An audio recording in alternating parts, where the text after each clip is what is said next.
আবারও উত্তপ্ত দেশের রাজনীতির ময়দান। বিএনপি নেতা ইশরাক হোসেনকে মেয়র হিসেবে শপথ পড়ানো নিয়ে তৈরি হয়েছে নতুন বিতর্ক। একই সাথে দুই উপদেষ্টার পদত্যাগ দাবি করে বিরোধীরা রাস্তায় নেমেছে, যা সরকারকে ফেলেছে চরম চাপে।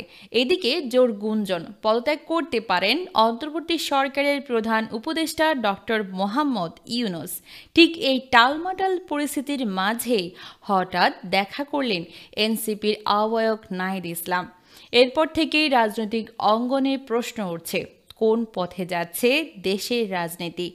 সামাজিক যোগাযোগ মাধ্যমে ছড়িয়ে পড়েছে এক আলোচিত গুজব, প্রধান উপদেষ্টা ডক্টর মোহাম্মদ ইউনূস নাকি পদত্যাগ করতে যাচ্ছেন। এই আলোচনার মাঝেই বৃহস্পতিবার সন্ধ্যায় সরকারি বাসভবন যমুনায় গিয়ে সাক্ষাৎ করেন এনসিপি আহ্বায়ক নাহিদ ইসলাম। সন্ধ্যা ৬টার দিকে এই সাক্ষাৎ অনুষ্ঠিত হয় বলে একটি নির্ভরযোগ্য সূত্র নিশ্চিত করেছে। সূত্রটি জানায়, বিকেল থেকেই সামাজিক মাধ্যমে চলা গুঞ্জনটি নিয়ে ব্যাপক আলোচনা শুরু হয়। এই পরিস্থিতিতেই নাহিদ ইসলাম যমুনা বাসভবনে গিয়ে দেখা করেন প্রধান উপদেষ্টার সঙ্গে। গণমাধ্যম সূত্রে জানা গেছে, সন্ধ্যা ৬টা ৩০ থেকে ৭টা পর্যন্ত চলেছে সেই আলোচনা সভা। এ সময় উপস্থিত ছিলেন তথ্য উপদেষ্টা মাহফুজ আলম ও স্থানীয় সরকার উপদেষ্টা আসিফ মাহমুদ সজীব ভূঁইয়া। এনসিপির শীর্ষ একাধিক সূত্র জানায়, সাক্ষাতে প্রধান উপদেষ্টার পদত্যাগ ইস্যুটি নিয়েই মূলত দীর্ঘ আলোচনা হয়।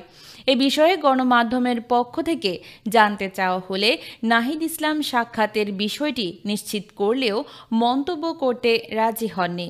মূলত একটি ভুয়া চিঠি ও ২০১১ সালের পুরনো একটি খবর আবার সামাজিক মাধ্যমে ছড়িয়ে পড়েছে, যেখানে বলা হয়েছে ডক্টর ইউনূস পদত্যাগ করেছেন।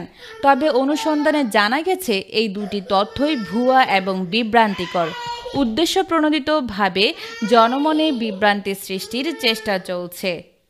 উল্লেখ্য, ২০১১ সালের ১৩ মে দ্য ডেইলি স্টার প্রকাশিত একটি প্রতিবেদনে বলা হয়েছিল, ডক্টর ইউনূস গ্রামীণ ব্যাংকের ব্যবস্থাপনা পরিচালকের পদ থেকে সরে দাঁড়িয়েছেন।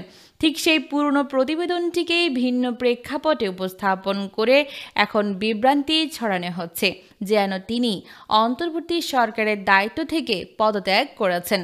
তবে ডেইলি স্টার কর্তৃপক্ষ স্পষ্টভাবে জানিয়েছে, এই প্রচার ভুল ও বিভ্রান্তিকর।